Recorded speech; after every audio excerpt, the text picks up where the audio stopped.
The Saints schedule is shaping up for them to make a legitimate playoff push in the NFC. Plus, if you look around and start to see the way this team is playing, Taysom Hill could be a bigger X factor than we all could have imagined. And I love that for him. And I love for the Saints. Let's talk about it right here on the Straight Up Saints podcast. You're listening to the Straight Up Saints podcast.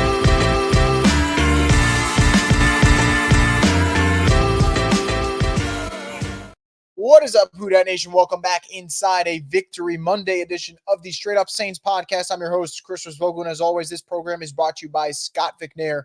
Injury lawyers. You've been injured in any kind of accident, car, truck, 18-wheeler, or hurt offshore. Scott McNair handles it all. You give him a call at 504-500-1111 for a free consultation. They'll always fight for the win. And this is the first time in a minute that we felt good on this Monday, talking about a Saints win, talking about what they could be instead of what they are. And it feels good. And we'll talk about that and what this team is doing right. But before I get into the grand scheme of what the Saints have to do to be better, I want to kind of look at the big picture of the NFC and the playoff picture and where they fall right now. So if we were to just look at a current simulated version of the NFC playoff picture, the Saints would be 8th, which means they wouldn't be in the big dance, which obviously is disappointing, but it's only week 8. They still have 9 more games to go, and that's obviously the good thing for New Orleans. And when we get to their schedule, a lot of their games are going to be favorable. It's a matter of, are you going to take advantage of what's in front of you? And we'll see if they end up doing that. But let's talk about the schedule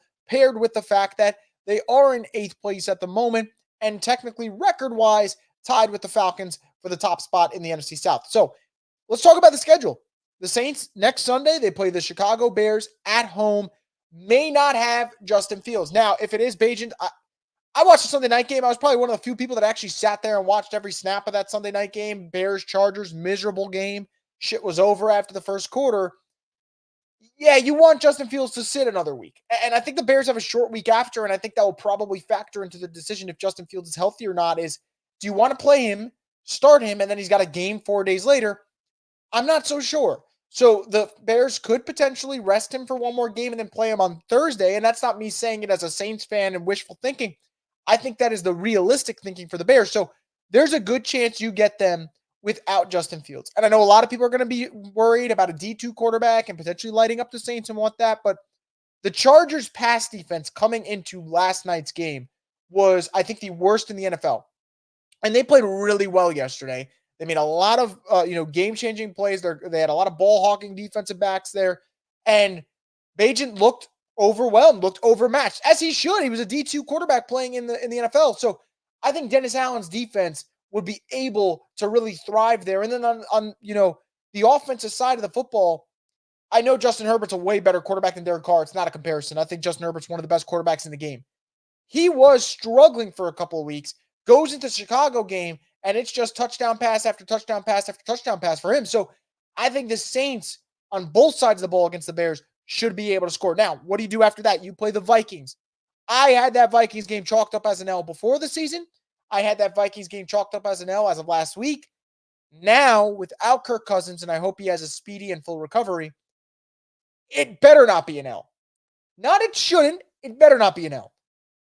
After that, you play the Falcons. You have either Taylor Heineke or Desmond Ridder under center. Still a gettable game. Then the true test of where the Saints could be. If the Saints rattle off 3-4 wins in a row, that Lions game will be the most anticipated Saints game in a while, like maybe 2-3 years. There would be excitement in the Dome for that one. You'd get a sense of where this team is at. If they could beat Detroit, don't want to get too far ahead, but that's what that game could be if the Saints take advantage of their schedule. After that, you have the Panthers, who, again, 1 win, rookie quarterback, struggling team. The Giants, who I've spoken to enough people in New York. I don't know if Daniel Jones is going to play again this season. I know people are reporting that he will, but that neck injury is really slowing him down. And Tyrod Taylor just had a rib injury and was taken to the hospital yesterday. Who knows? You may face Tommy DeVito in that game. So quarterback issues there. The Rams, after that, they're struggling, and Matthew Stafford is banged up. At some point, if the Rams continue to just, stack L after L after L, they could sit Stafford. Again, speculation, but they could sit him if they continue to struggle. And then you close it out with Bucs Falcons. Who knows? But I actually feel good about closing out those games at Tampa and then home in New Orleans against the Falcons. But either way, the schedule is right there for them. And at 4-4, I had them going 10-7 before the start of the season, maybe 11-6. I don't know if they'll get there. There's no excuse not to, though. And that is why, and I'll get to my final point later when I talk about the trade deadline, it's all on Dennis Allen here because the roster is relatively healthy. And for the most part, they're not playing any nasty teams where you're going, oh, they got no shot. Like, I read you guys the schedule. Which games do you think they have no shot in? You want to say Detroit? Fine, I'll give you Detroit. And I don't even know if that's the case, but I'll give you Detroit. Outside of that, there's not a single game on the schedule that the Saints can't win. Now, I'm sure they'll lose a couple because that's what this team does, but there's no excuse going into this schedule of what you have. You're 4-4, a 6-3 finish gets you to 10-7. Don't know if they quite do that, but this is what I do know, and I'll get to the next topic in just a second. The Saints have no excuse to be 6-4 heading into the Falcons game. No excuse. That's got to be the record. If they aren't 6-4 going into that Falcons game, when you play the Bears, most likely without Justin Fields, and the Vikings without Kirk Cousins, then there's nothing left for you. If you can't win those two games, then we are just hoping they go 8-9 and win the division in that style, and no one really wants that. Whereas if you go 6-4, you show me a little something. All right, now you got me a believer. Because if you're 6-4, guess what? I don't need you to do much more to finish the season with a pretty good record. You finish the season 4-3, and guess what you are? 10-7. That would be damn good. So get to 6-4, and then we'll talk. I thought the Saints showed a lot of good yesterday, and I can't wait to rewatch it once this podcast is done. But you got to start taking advantage of these games. Just like you did yesterday, got to start taking advantage. And one way the Saints can take advantage, and one way I think they should and will take advantage, is their ground game. I talked about it after the podcast yesterday. I think for the first time in a long time, the Saints have an identity, and it is running the damn football. Run the football like your life depends on it. Taysom Hill, 9 carries for 60-plus yards and 2 touchdowns. Alvin Kamara, 17 carries for 59 yards and a touchdown. Jamal Williams, 6 carries for 30 yards. Kendra Miller, 3 carries for 10 yards. But the real X factor in all this, Taysom Hill. Taysom Hill just needs to get the ball. That's all it comes down to with Taysom Hill.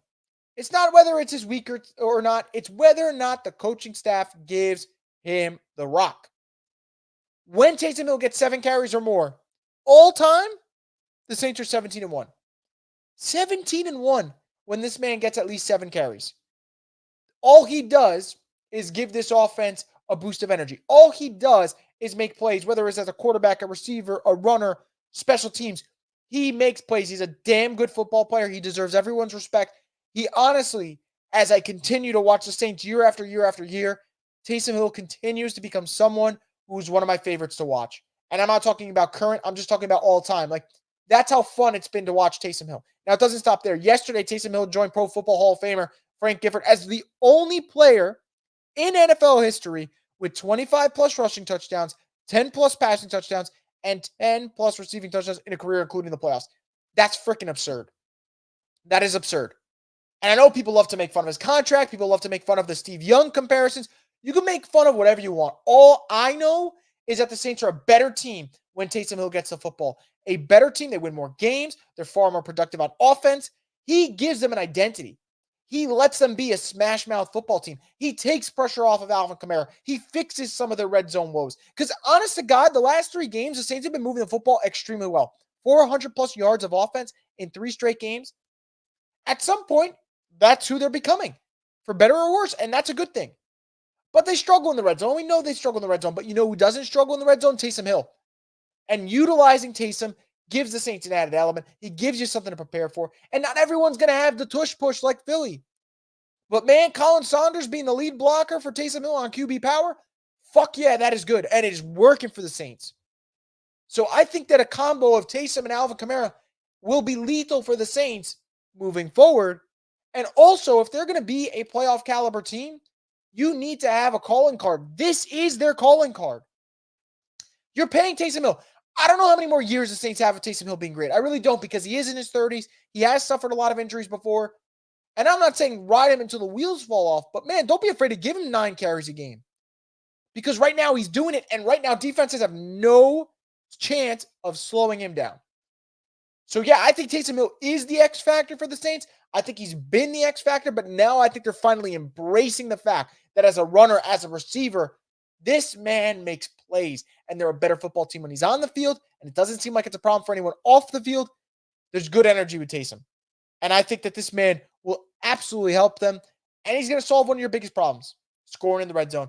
And I love that for the Saints, and I hope against Chicago they do more of that, because this dude is legit, and this team is better with Taysom Hill on the field. So the trade deadline is coming up October 31st on Halloween, I think 4 p.m. Eastern, 3 p.m. Central. That, I believe, is when the trade deadline is. And I know after the Colts win, and after seeing the Eagles have another win where they just claw to victory, and the Niners lose their third straight, and we'll see about the Lions coming off a blowout loss against the Ravens, and the Seahawks having a very good record, but frankly, Geno Smith has not looked the way he looked last year, and Kirk Cousins going down. You're thinking the NFC's wide open. And for that reason, there will be a lot of people that are going to say, hey, fuck it, Mickey, trade for someone. Trade for Danielle Hunter. Trade for whoever the hell you may want. Shouldn't be, Pat from the Broncos, because they don't need another cornerback. But some people might say trade for someone. Make that splash play. Go all in. And I'm going to say no. And despite the win yesterday, I think if the Saints were to trade assets that they may need in the future, that would be a mistake. And I think that they have enough to win this division. It's about consistency. I don't think when I look at this Saints team, I don't think they're, trading for Danielle Hunter should be the difference in between winning the division and not. Now, Danielle Hunter could be the difference in winning or losing a playoff game. I'll give everyone that, because I think the Saints right now, you got Carl Granderson doing his thing. You need more from Cam Jordan. You're not getting it. Now, maybe Peyton Turner comes back, and who knows? Maybe he gives you a 5-game stretch where that fixes the pass rush. Now, not likely, but it's possible. And for me, I think that it's all about cost and knowing your situation, being a little realistic, where if I'm the Saints, I think Dennis Allen has all he needs to win this crappy division. I don't need to triple down on this and put more chips in the center and risk future assets that I may need next year. Because if the Saints don't win the division, changes will be made. There will be changes. There's no excuse to not win this division. They're relatively healthy. We saw yesterday that when Derek Carr is not pouting, moaning, he's got time to throw, you look like a pretty damn good quarterback yesterday. So the quarterback play could be better. Your weapons, for the most part, are healthy. Your schedule has been every break after break after break, man. No starter for the Colts, no starter for the Bears, no starter for the Vikings. Really pretty easy schedule. So if I'm New Orleans, sure, you make calls. It's your job to make calls. But I wouldn't risk getting rid of an asset that you greatly need. If you need that Broncos second-round pick, you shouldn't get rid of that second-round pick for the Broncos. You damn sure shouldn't be getting rid of it first, and I don't think they will. So that's good. But if I'm New Orleans, if I'm making a trade, it's got to be in those later-round picks. It's got to. And you got to be very sure that whoever you bring in, it's either a rental or it's someone that you got a clear vision for that you may want to extend after this year. So I don't expect the Saints to be major players in the trade deadline. I actually think they have everything they need to be a successful football team. It's a matter of coaching. It's a matter of cleaning up the penalties. It's a matter of not starting slow like they usually do. Yesterday, we're down 17-7. And I'm going to be real with you guys. I didn't think the Saints were a type of team to come back from a 10-point deficit. And I'm so glad they did. That gives me a little bit more confidence. God forbid they get in a similar situation moving forward. So I'm going to say no on if the Saints should make trade deadline moves, because I think that there's a way to say, okay, we can compete now with making sure we don't damage our future. And I think there's a balance to it, and I think they will show balance to it. But I don't know where it'll go, because I think the NFC as a whole has to be looking around and going, man, no one's that great, right? I mean, the Eagles, yes, they're 7-1, but anyone who's watched the Eagles this year, they don't feel right. They don't feel right. And maybe it's that Shane Steichen's in Indianapolis. That man has them running the football at a ridiculous clip. Maybe it's Jonathan Gannon being in Arizona defense, losing him. Because if you hold up that Eagles D-line, and that's not an easy task, that secondary is Swiss cheese right now. And obviously the Niners, they got their own struggles. The Lions, they're good, but you still got question marks about them. They're good, but you got question marks. Cowboys, is there another team that's more hot and cold than them? One week they beat the brakes off the Rams. Next week, who knows? They play the Eagles. They might get their shit kicked in Philly. Like, I don't know with them. So yes, I understand why there's NFC teams probably looking around going, man, we should make that deal. Just don't know if the Saints should be that team because guys that they could need, like, man, they could need a Daniil Hunter. He's not going to be cheap. So we'll see what happens, but I'm in the party of I'd rather they not make a move at the deadline, but I understand if fans want them to. I totally get it. So before I get into anything you guys dropped in the comments below, I just want to get a quick word from one of our sponsors, DraftKings Sportsbook. NBA fans, the wait is over. Basketball's back, and DraftKings Sportsbook, an official sports betting partner of the NBA, is celebrating with an unbeatable offer. New customers can score $200 instantly in bonus bets for throwing down $5 on the NBA. Win or lose, it doesn't matter. You'll start the season with an instant dub. Basketball's more fun when you're in on the action. Download the DraftKings Sportsbook app now and use code BOOT. New customers can get $200 in bonus bets instantly for betting just $5. Only on DraftKings Sportsbook with code BOOT. The crown is yours. Once again, thank you to DraftKings Sportsbook for always being part of the program. We greatly appreciate it. Let's get into any comments you guys have here on this Monday morning. Going to start off with a super chat from Carl Markey Marks. Thank you for the support, man. He says, the next 3 games will be a major test for Pete and Carr. Both need to be consistent for me to believe again. Olave needs to stop slacking. I agree. I think I'll go as far as this. I think the next 2 are going to tell me something.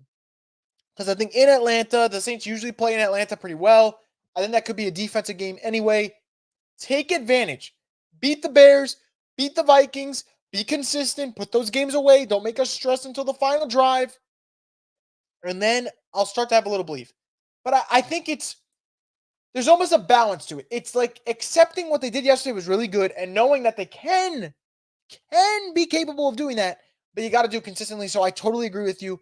As for the Olave part, it's weird for me. I think yesterday was the first time he wasn't slacking. I think it was he's in his head right now. Because, and I mentioned it, and I'll probably do a breakdown on it after this is over. When Shaheed scores his touchdown, Olave runs that corner route really, really hard, and that makes a safety just bite down into that spot, opens up that zone for Shaheed to take advantage. So there were times where he wasn't really running those routes at full speed, and you obviously don't love to see that. Yesterday, when he drops that wide open touchdown, I think that's a case of just being in his head. And I hope he gets out of it, because if he does, that unlocks a new part of their offense. Because think of this. The Saints scored 38 points on offense, and Olave was a non-factor. So I agree with you. They got to show me consistency. But if they do that against the Bears, they do that against the Vikings, I'm going to have no choice but to start believing because, man, you're starting to show me a little something. Comment from Jack here says, are you more afraid of Desmond Ridder or Heineke at quarterback for the Falcons? I guess Heineke, but I want to make it very clear. I'm not afraid of anyone who starts at quarterback for the Falcons right now in their current situation. I just don't think either guy is a real good option. I think Heineke's a better option. I think Heineke is a better leader. I think Heineke, there's an energy that guys really like about him. See with Washington back then. But I don't think either guy's really the answer, and I don't think either guy should be shredding the Saints or the NFC South up, if that makes sense. But I guess who would I rather the Saints play? I'd rather them play Desmond Ridder, if that makes sense. Because I'm not afraid of either option. I don't think either option is really that good. Alex says, no excuse not to beat Chicago this week. But then again, this team can't seem to put together back-to-back quality games, so nothing would surprise me. I'm in the same boat as you, Alex, but there's no excuse. They lose to the Bears. They lose to the Chicago Bears after what I just saw on Sunday night and what I just saw in this Colts game. Then it's never happening for DA. It's never happening for Dennis Allen. You want me to believe? Beat the Vikings. Beat the Bears in the next 2 games. And then I'll start to feel a little something in terms of optimism. But right now, you got to show me it. Jerry G says, Victory Monday. Morning, Chris. Morning, Jerry. New Daylight presents his morning, Chris. Morning, guys. Connor with the shift says, some saying they might go after Michael Thomas for trade, but as long as we're in contention, he's not going anywhere. Yeah, I saw Keyshawn saying that the Cowboys should trade for him. And obviously when Keyshawn speaks, you go a little bit of, that's interesting because obviously that's his nephew in Michael Thomas.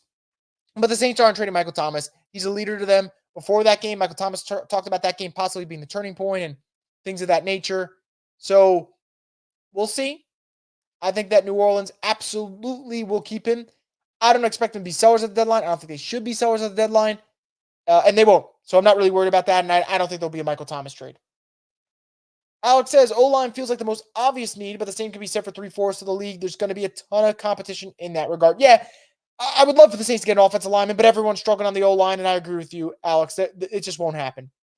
Jerry G saying morning Who Dat Nation. Alex saying Bears likely with the backup quarterback in a short week in the dome. Can't follow up a good game with a clunker, but I'll believe it when I see it. I agree. Like Lala says, no excuse for that one. Max says, run the damn football, just not on 2nd and 10. You know, the crazy thing is, the Alvin Kamara touchdown, the rushing touchdown he had, it was 2nd and 10, running the football, Lynn Bowden on the field, so you gave your tell that you're running the football, and it worked somehow. And I just laughed because all the things they shouldn't do, they did on that play, but it worked. That's how you know yesterday was a really good day at the office for them. True Saint says, morning/afternoon from the UK. Amazing how Monday feels when the Saints win, especially when we play well. However, we need to back it up in the next 3 games, and we can do that if that Derek Carr turns up. I agree. If that Derek Carr plays the way he did yesterday for the Bears game, the Vikings game, the Falcons game, the Saints could be a 7-4 football team. But he's got to do it. He's got to be consistent. And if he does that, then we're going to start having belief in this team. Because 7-4, you're talking playoffs. But he's got to be able to do that. And I agree. You know, days just feel better after a Saints win. And I told people, like, yeah, last week I was just a negative Nancy and talking about firing DA. And that doesn't mean my stance changed. I still have so many doubts about Dennis Allen, so many doubts about Pete Carmichael. But it feels good when the Saints win. And I like when the Saints win. And damn it, I want the Saints to win every game. So it's up to them to come out here and make sure they take care of business. Alex says, all I know is every one of the 31 other teams in the league, aside from maybe San Francisco, would love to have Taysom as part of their offense. I agree, man. Taysom's freaking awesome. And I know he's like low-hanging fruit for some people with their media narratives and whatnot, but can we start celebrating what type of football player he is? Tim Tebow could have done a role not similar like this because Taysom's a better athlete than Tim Tebow, but he could have maybe played tight end. He could maybe play fullback, and he didn't want to because he wanted to go off the quarterback position. Taysom Hill has done everything that the Saints have asked him to do and more. Gotta respect it. There's an honorable key and factor to this dude, and I respect the hell out of him.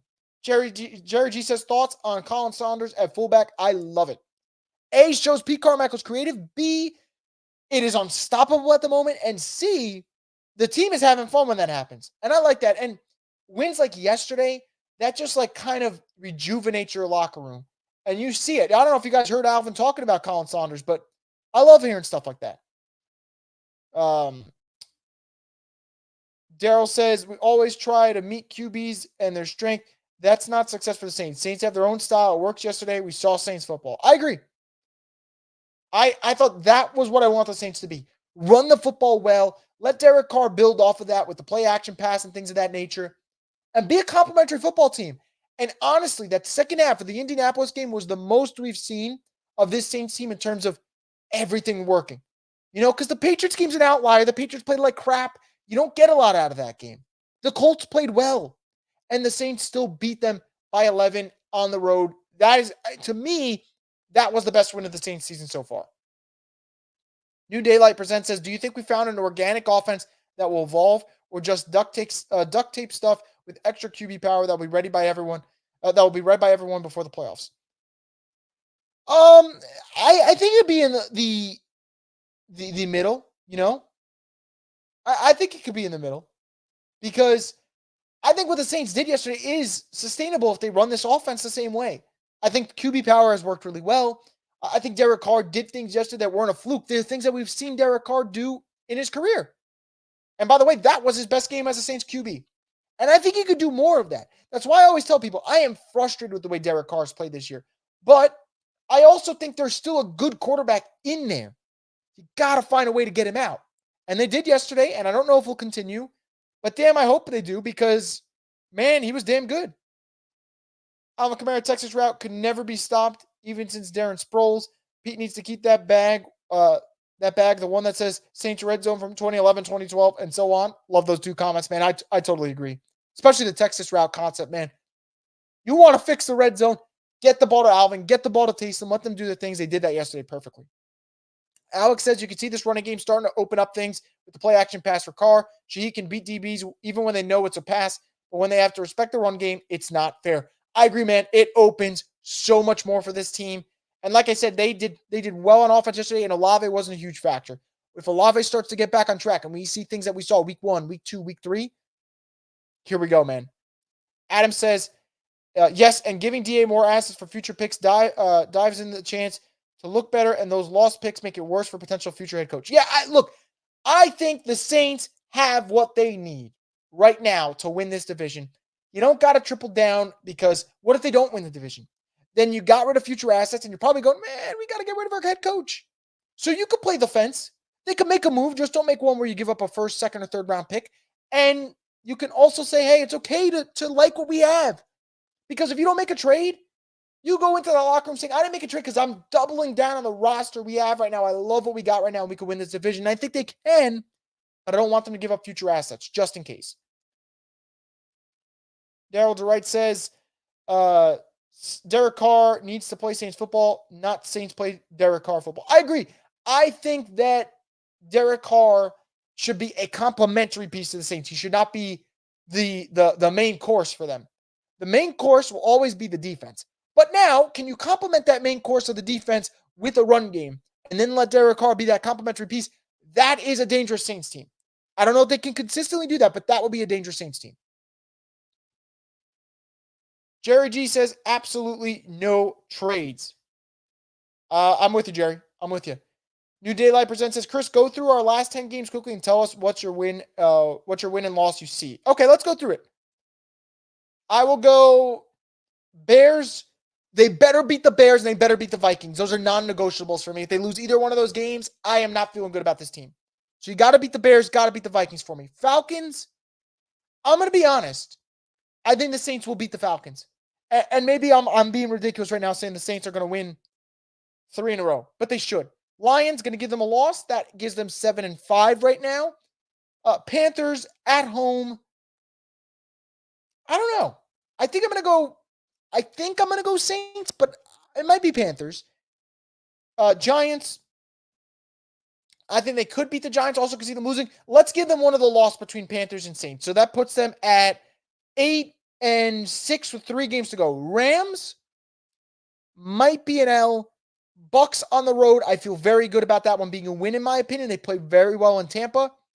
Close it out against the Falcons. I'll go win. So I'll go 10-7. I don't know if it's going to play out the way I just said it will, but if they play Saints football, which is what we saw yesterday, there's no excuse to not go 10-7 because it's a very easy schedule. Now, let's say they have one more L, 9-8. 9-8 should still win the division. And 9-8 is better than them being under 500 being a division winner, because that is something you don't want, but we'll see. Daryl says, I hope Carr saw it yesterday that him playing in our system puts up numbers. I hope so too, man. Alex says, am I talking crazy when I say that AK might end up being the second best player in Saints history behind Drew? He's already the best running back they've ever had, in my opinion.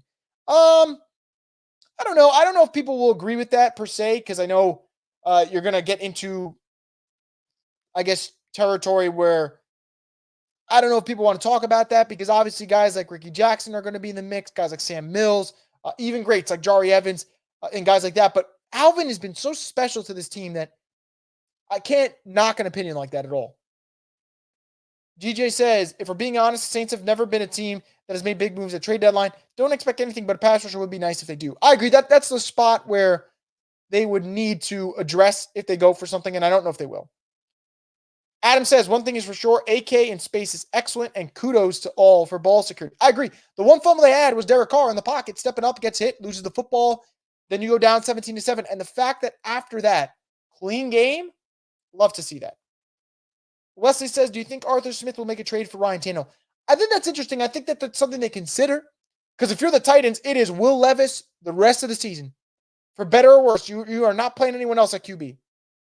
But I'm not sure about whether or not the Falcons feel like, hey, we should make a trade for Tannehill, because maybe they like what they saw from Heineke yesterday towards the end of the Titans game and say, you know what, let's just write it out with him. But I'm going to be honest. If the Falcons trade for Tannehill, that would not move me at all, because I've seen the Saints play Tannehill this year, and it was the worst game that Tannehill played this season. Max says, I'm pretty sure Olave never saw that ball until it was about to hit his head. Yep. He's got to get his head in the game. Just right now, mentally not playing his best football. Adam says, credit where credit is due. The mix of Taysom, AK, and Jamal was excellent yesterday. How is the Bears run D? Can we expect more of the same? Now, when you go to the Bears and you look at what they've done in the run defense, obviously yesterday isn't a great example of it because the Chargers just aren't a good running team. Austin Eckler had like 15 carries for under 30 yards. But I think if you're going to look at where they've had some tough moments, I think it's probably, for me, maybe looking at the Broncos game, but the Broncos game was more better get average yards per carry than it was just running the football nonstop.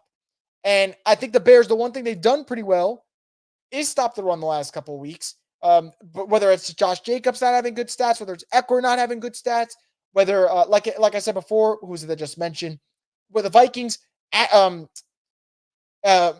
Madison, Jesus Christ, almost turned his name backwards.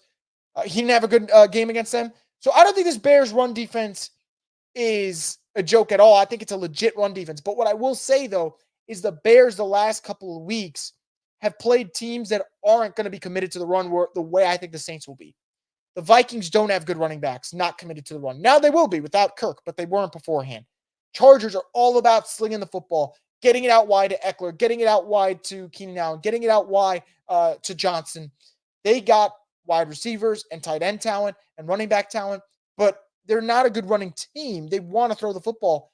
The Raiders want to kind of run the football, but man, they were down so early last week with Brian Hoyer throwing those 2 early picks that they had no choice but to abandon it. So Josh Jacobs only had 11 carries for 35 yards. So the Bears defense, run defense is very respectable, but I don't think they'll face a team like the Saints over the last 3-4 weeks that want to be committed to running the football and sticking with it like other teams, where other teams go, we're not that good at it anyway. Maybe we just won't do it. So it's a little bit of both. I know the metrics in terms of the run defense are going to say the Bears aren't a good run defense, but I want to give them props. The last couple of weeks have done a good job of it.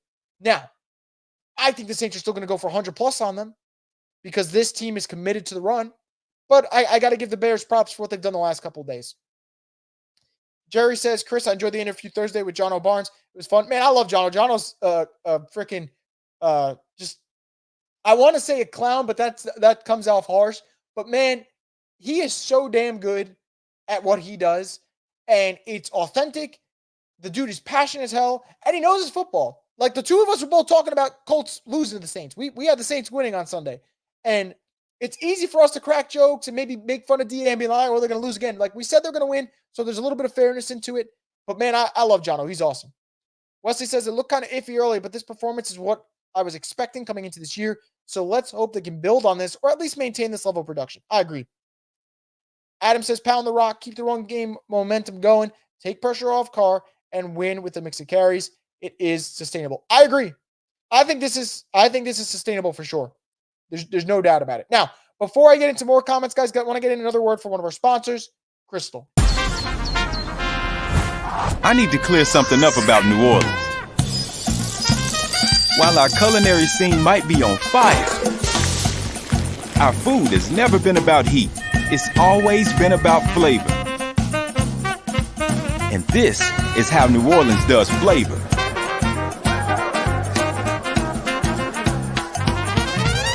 Are we clear? Crystal. How New Orleans does flavor. Once again, thank you to Crystal for being part of the program. Let's get into more comments here as we get to the close here of this Monday morning show. Max saying Grady Jarrett out for the season. Jack adding report just came in. Grady Jarrett out for the year. Big time defensive player gone for them. Yeah, that's significant. At this point, it's always a war of attrition. You know, I think that's obviously a big blow. Grady Jarrett's been a really good player with the Falcons for a long time. And for them, I think a lot what they want to do right now is run the football and play stout defense because they're not an explosive offense in the pass game. Explosive run game? Absolutely. Explosive pass game? No. That's definitely a big hit to this team, no doubt about it. Wesley says, I am also not a believer in DA, but if they can put together a winning season and maybe make a change at play call or something like that to elevate the offense further, then I can accept it. Yeah, look, I have said this a million times. I'll say it one more time. My opinion of DA hasn't changed. I still think DA is not a legit head coach. 19-42 is not a good record. But, and I say this because I'm trying to be fair, DA, if he proves me wrong, I would be ecstatic because I don't want the Saints to keep going through coaches and being these teams that they can't find the right guy. I would love for DA to be the guy. I just don't think right now that he is the guy, and I don't think he ever will be. But if I'm wrong, I will gladly eat my own words. I will gladly come on and say I'm an idiot. I'll gladly say I was so happy to be right. That's what I want. And he's got an opportunity here to prove people wrong. Adam says Saunders is the brick. Yeah, he is for sure. Daryl says Taysom, Alvin, Mike, that's your third and short. They should be our targets. I agree. The third and short stuff, they should not overthink it. Those are money downs, and you got guys that thrive in those situations. Just let them rock. Denzel says, this win just loosens the nooses on DA and PC. Don't fall for it. They both still need to be gone. Look, that's still my opinion. I agree. I'm on that favor. But I want to make it very clear. They got 3 games right now that are going to be very favorable coming up the schedule. They win all 3, the mood will change in New Orleans. Now, they lose 2 out of those 3. They lose all 3. Not great. They, if they win the first 2, they lose the Falcons. Not ideal, but you're like, all right, there's still someone in the hunt. But I agree with you. My mentality is still they're not the guys, but we'll see. Wesley says, I agree that they probably don't need to make a trade, but I'd be fine if they gave up a third for another pass rusher. It's all relative to who they get, what's the vision, how long are they staying. I just don't like the idea of getting rid of a good asset and then they're gone, or a good asset and that doesn't mean anything for this team. Jack says we don't need another wideout, but Devontae Adams doesn't look happy in Vegas. Devontae's not happy in Vegas. Hunter Renfro's not happy. It's just, it's just not all. It's not good in Vegas right now. It's not good. Now they play the Lions tonight. Good chance they drop another one, and then shit hits the fan completely. The biggest thing that has made Carr look bad for us this season is what happens once we get near the red zone. Once we're past the 40, we can't score 3 or 7. Glad it was corrected. Hope it continues. I agree. I hope it does. Alex says, did you catch any of the Giants-Jets game yesterday? Morstead would be quite an upgrade over Lou Hedley. Yeah, that was a punt fest. Can't believe that with 24 seconds left, the Jets offense that did nothing all day managed to get into the red zone, kick a field goal, go into overtime, and then win that game. But that might have been, we've seen some ugly offensive football. That was the ugliest game of the season offensively for any team, what the Giants had. I'm pretty sure DeVito finished with negative passing yards. I'd have to go back and check just to be sure, and now I'm going to just because I really got to see for myself. But I'm pretty sure DeVito finished with negative passing yards in that game. Behind the sticks, nothing. Yeah, DeVito was 2 of 7 for -1 passing yards. That is hilarious. What an ugly game that was. Daryl says, guys, we appreciate you and all the Saints podcasts. You guys keep it real. I'm sure I'm not alone when I say Saints podcasts are all amazing. Thank you, guys. First off, thank you, man. Thank you for tuning in on a Monday morning. Thank you for giving your comments, your thoughts. Absolutely love it. So the thank you should really go to you guys, not to us. But man, this is something we love doing. But it's only easy because of how good Saints fans are. And I said this before. Other fan bases probably walk out on the season, don't want to do the Saints fans are here, win or lose, and you guys really make it easy. New Daylight Presents says, oh Lord, if DA turns it around and proves us wrong, I would go ape shit. I kind of like his locker room speech yesterday, still half-assed, but get in there. That was his best locker room speech in a while. I agree. And he dyed his hair like Creed Bratton from The Office. Maybe that's the key to success for him. I'm not sure, but I did like his speech. I thought it was very good. DA hurts himself with his staff choices. He allows others to sink him because if you're not going to call offense, you need to make sure OC is that guy. Defense scouting and drafting is elite. It's weird, man, because Pete can do it. Like we saw yesterday, Pete can do it. We saw with the Patriots game, Pete can do it. But sometimes it's just not working for him. Alex says, any panic in your family with the 49ers dropping 3 straight? Actually, so my dad yesterday, he probably like one of the better people to watch football with because like he's never too high, he's never too low, and everything's like kind of lighthearted and like in good humor. He goes to me, I've never had a season where through 5 weeks I thought we're not going to lose another game. And then I never thought 3 weeks later, I go, I don't know if we're going to win another game. And I'm like, that's fair enough. Now, I think the Niners actually will get back on track. And I'll go as far as to say if they get Trent Williams and Deebo Samuel back, they're going to come off their bye week. They're going to face the Jaguars. I actually like them to beat Jacksonville because I don't like Jacksonville at home. I think Jacksonville, they are road warriors. I don't like them at home. But I think this is kind of one of those things where I don't want to say they peaked too soon, but your high was there, and now you're missing 2 All-Pros, and people are realizing how important their roster is, where it's like, I said Derek Carr has to be a complimentary piece. Brock Purdy also has to be a complimentary piece because I don't think Brock is as bad as he's looked the last couple of games. I don't think he is. But I don't think he is as good as his high moment show. I think he's somewhere in the middle. And I think the Niners are at the best when the defense is playing well and their offense feeds off of that. But Steve Wilkes has not been good as their defensive coordinator. And that's definitely hurt them the last couple of weeks for sure. Wesley says, did anyone see the F It Thomas Morstead highlights video yesterday? That was great. I did. And I saw him share it after, which was just great. I love Morstead, man. He is still balling. And you just love to see it for a guy like him. He's just he's a genuine dude. Adam says, Sanchez made a good point pregame about patience with Carr and new franchise quarterbacks. Let's see how these next 3 games go. Also, his Kelly Slater surfing reference on AK's cutback was all time. I thought Mark Sanchez was great yesterday. Analysis, personality-wise, he was really, really good. And I thought Kugler was a very good play-by-play guy too. I would not be mad if they are the Saints commentary crew for a little bit longer. Maybe I'm in the minority there. But you know what? I'll probably talk about it later. Maybe I'll tweet about it and see where people were at. Max says, who let Danny DeVito play? He's sponsored by Jersey Mike's, man. That's where the Giants are going to be. Sponsored by Jersey Mike's by the end of the year. I still don't understand the decision of letting Morstead go when the production never declined. Headley has heard a lot this year. We start opponents off at the 40 all game. Yeah, I think at the end of the day, that was a money decision. The problem for them is they got rid of Blake Gillikin, and Blake Gillikin right now has been better than what the Saints have gotten out of Headley. That's a big problem, in my opinion, and that for me is the one that hurts. And obviously you miss Morstead because he's a franchise legend and things like that, but I get it. They made a financial decision. There's no financial decision to getting rid of Blake Gillikin. They just thought that, man, he was not cutting it. And Blake Gillikin yesterday, guys, he averaged 51.8 yards per punt against the Seahawks. So, yeah, he's doing his thing. I think the thing with Pete is he's just checked out of football. Like, LOL. He's like that guy with talent that doesn't want to play the sport his dad wants him to. That's a pretty fair reference. I'm okay with that analogy. Brandon says, I'm sure you might have touched on this already, but can we just hold Olave accountable without trading him? LOL, he's at 1,000 yards and has 500 at the moment. Yeah, I tweeted this yesterday. You can say, I want more out of Olave. I'm disappointed with Olave. I expect him to be better this year. Without saying I want to trade Chris Olave. That's the dumbest thing. First off, if they traded him, you'd be trading him when his value's low. That makes no sense. And B, they're not trading him anyway because he's still a damn good player and he's going through a rough patch in life, not just football, in life.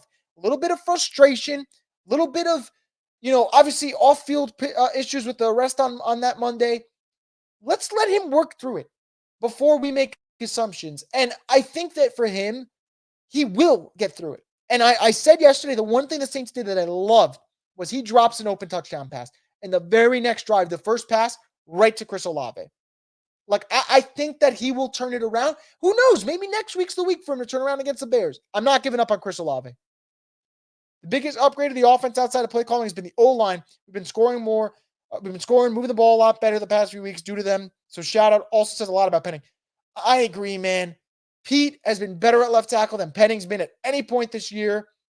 And, man, I got to give them credit. So now you hope Purse comes in and can help at left guard, although Garcia's actually been better than him so far, in my opinion. And we'll see. The offensive line has been better. I thought Ramczyk was better, too. Brian says, damn, woke up late and missed it. I'm sorry about that, man. You can definitely rewind, replay it after. I'm going to share it on Twitter right after this is done, and then I'll have some clips. New Daylight Presents says, have a blessed week, Chris. Can't wait for your Bears analysis video. I'm going to get coffee and talk to Mike Rush while it's a winning Monday. F-year. Feels good, man. Man, that's awesome. I hope you guys all enjoy your Monday, man. Victory Mondays feel good. They feel damn good. And I hope you have a blessed week too, man. Both kickers they let go have been better. LOL, they trust continuity only in the coaching staff. Fair enough, man, because, yeah, they made some harsh decisions. I thought they made the right decision on Groupie. So far, that's been a no. I thought Groupie was better. I was wrong. I didn't understand the Lou Headley one. I thought Headley sucked. I thought Gillikin also sucked in the preseason, but at least we knew what Gillikin's been before, and that was a whiff. Wesley says, is Pete really about to play himself into a new contract at left tackle? Oh, well, I don't think so, but who the hell knows, man? Pete's inevitable at this point. But I feel like that's a good kind of spot to end it here. It's been a really fun Victory Monday. You guys have been great as always, leaving your comments. And again, the Saints did a lot of good. I'm going to rewatch it now. We'll see if there was more good that I missed and maybe some things I could work on. And I'll put up some short videos over the next couple of days about it. And then I'll have my Bears preview probably around Thursday, I'd imagine. That's when we'll go live with it. So make sure you stay tuned for that. But enjoy your victory Monday, guys. The Saints arrow is pointing up. It's up to them now to make sure that they can play consistent football. And we'll see if they can do just that. But enjoy your Monday and stay tuned for more content here on the Straight Up Saints podcast, the destination for the Who Dat Nation. Have a great victory Monday, everyone.